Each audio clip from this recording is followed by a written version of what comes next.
મિત્રો, આ સીટ એ ભારતીય જનતા પાર્ટીની સીટ છે.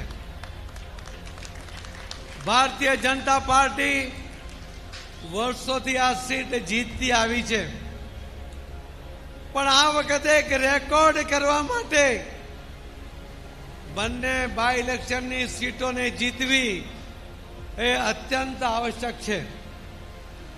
182 માંથી 156 સીટ જીતવાનો રેકોર્ડ તમે 2022માં બનાવ્યો હતો. આની પર તો તાળી પાડે યાર, તમારી બધાની ઊંઘ ઉડી જાય. બહેનો, તમે બી તાળી પાડવાનું. બીજી 6 સીટ બાય ઇલેક્શનમાં જીત્યા ત્યારે આપણે 162 પર પહોંચ્યા. એક સીટ ખાલી થઈ છે, બીજી પણ સીટ રાજીનામું આપવાના કારણે ખાલી પડી હતી. આ બંને સીટ જીતીએ ને તો 163 નો રેકોર્ડ ભારતીય જનતા પાર્ટીનો ગુજરાતમાં બનવાનો છે.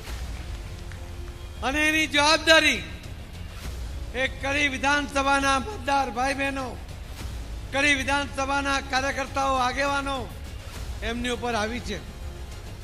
અને મને વિશ્વાસ છે કે જે રીતે એકમત થઈને એક ઉમેદવારનું નામ, ચર્ચામાં ઘણા બધા ઉમેદવારો હતા, એકથી એક ચડિયાતા નામ હતા, પણ વર્ષોથી જે કાર્યકર્તા છે એને ન્યાય મળવો જોઈએ.